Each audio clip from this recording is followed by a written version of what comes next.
Après des siècles de recherche en divers endroits, des scientifiques ont enfin découvert des preuves confirmant le lieu de sépulture de Jésus-Christ.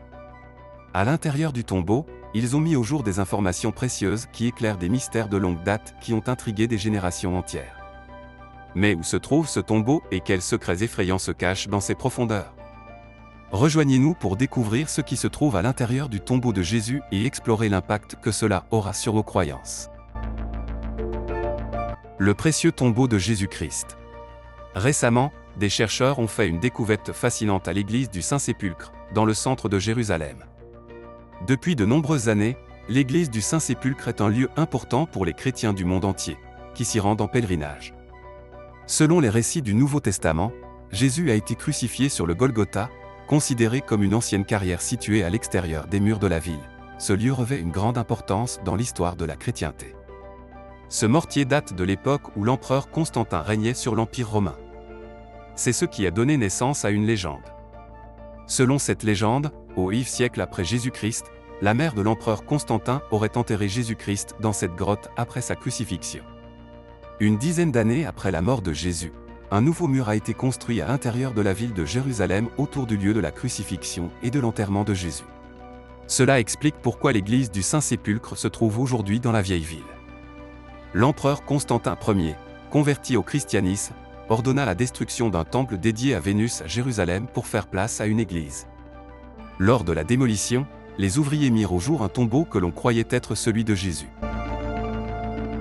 La mise à nu du tombeau de Jésus. Le tombeau est resté pendant des siècles un symbole des temps anciens jusqu'à ce qu'il soit soigneusement démantelé pour révéler les secrets cachés sous ces vieilles pierres. En épluchant les couches de l'histoire, les fouilles ont révélé un tombeau délicatement taillé dans les bords déchiquetés d'une grotte de calcaire. Le moment où ils ont découvert l'intérieur du tombeau a marqué un tournant dans l'histoire. Cette découverte monumentale a conduit à la création de l'édicule, une structure protectrice autour du sanctuaire qui préservait l'essence de la révélation divine. Dans les murs sacrés du tombeau, censés abriter la dépouille de Jésus-Christ, une caractéristique se distingue, une longue étagère, souvent appelée lit funéraire.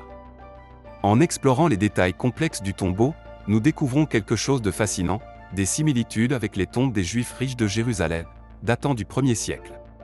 Creusées dans des grottes de calcaire massif, ces tombes comportaient souvent des étagères et des niches.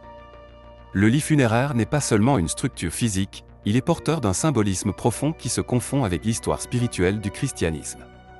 Il représente une dernière demeure, un témoin silencieux d'événements d'une grande importance. En examinant les détails gravés dans le calcaire, nous ressentons un lien profond avec la riche histoire de la foi chrétienne. En examinant le marbre qui recouvre le lit de la tombe, c'est une couche d'histoire qui se dévoile.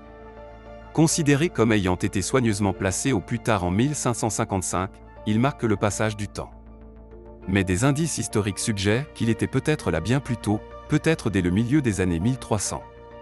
Voyons les découvertes scientifiques sur le mortier trouvé dans le tombeau de Jésus. Une équipe de scientifiques, dirigée par Antonia Moropoulou, a daté des échantillons de mortier prélevés dans différentes parties de l'édicule, la structure protectrice entourant la tombe. Ce qu'ils ont découvert a choqué le monde entier. Le mortier, une relique intimement liée à l'histoire de l'architecture, est devenu l'objet de la recherche. En analysant des échantillons prélevés dans différentes parties de l'édicule par datation au radiocarbone, ils ont tenté de découvrir les secrets anciens cachés dans le mortier. Les résultats des dernières analyses ont permis d'éclairer la chronologie de la construction de l'édicule et de découvrir que le sol, partie importante de la structure sacrée, a probablement été cimenté au milieu du IVe siècle, ce qui confère une importance historique supplémentaire à ce monument sacré.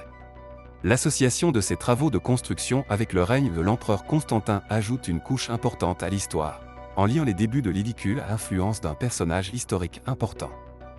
La confirmation de l'implication de Constantin dans la construction de l'édicule est d'une grande importance pour les chercheurs et les historiens qui cherchent à découvrir l'histoire mystérieuse de ce site sacré. La période du milieu du IVe siècle offre un aperçu du passé, reliant le développement architectural de l'édicule à l'histoire de l'Empire romain. Témoins silencieux de l'artisanat antique, les échantillons de mortier révèlent aujourd'hui des informations qui nous permettent de mieux comprendre le voyage de l'empereur Constantin et les personnes qui ont façonné le sanctuaire sacré du tombeau de Jésus. En utilisant une méthode avancée appelée luminescence stimulée optiquement, OSL, pour dater les échantillons du mortier sacré de l'édicule, les scientifiques ont pu déterminer quand le dépôt de quartz essentiel au mortier a été exposé à la lumière pour la dernière fois. Cette technique est importante car elle révèle avec précision les détails du temps.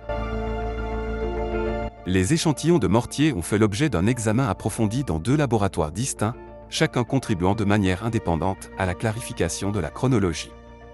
À l'aide de l'OSL, les chercheurs ont cherché à découvrir l'histoire cachée dans le sédiment de quartz.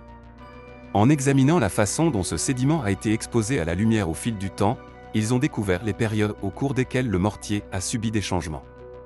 Des questions se posent quant à savoir si l'église reconstruite reflète fidèlement le sanctuaire identifié, il y a 17 siècles, par une délégation de Rome.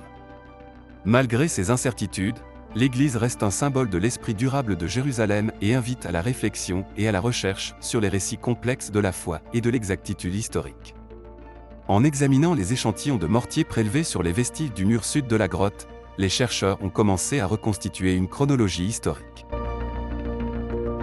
La datation de ces échantillons en 335 et 1570 permet d'établir un lien entre les travaux de construction romains et la restauration documentée au XVIe siècle. Conservés dans la structure de l'édicule, ces restes de mortier témoignent de la pérennité de l'histoire de ce sanctuaire. Témoin de l'évolution au cours des siècles, le mur sud révèle des traces de construction romaine, renforçant l'histoire de l'évolution de l'édicule. Grâce à des analyses scientifiques guidées par des méthodes de datation précises, les chercheurs ont pu démêler les traces chronologiques laissées par les différents constructeurs et restaurateurs. Une découverte importante a été faite lors de l'analyse du mortier à l'entrée de la tombe, qui porte la signature du XIe siècle. Cela coïncide avec une période importante de l'histoire de l'édicule, qui a été minutieusement reconstruit après sa destruction en 1009. Les découvertes mettent en lumière la résilience de ceux qui ont travaillé sans relâche pour préserver ce site sacré et démontrent leur dévouement par des efforts de reconstruction minutieux au XIe siècle. L'examen minutieux de ces fragments a permis non seulement de déterminer leur âge, mais aussi de rendre hommage à la compétence et au dévouement de ceux qui ont contribué à la restauration de l'édicule au fil des siècles.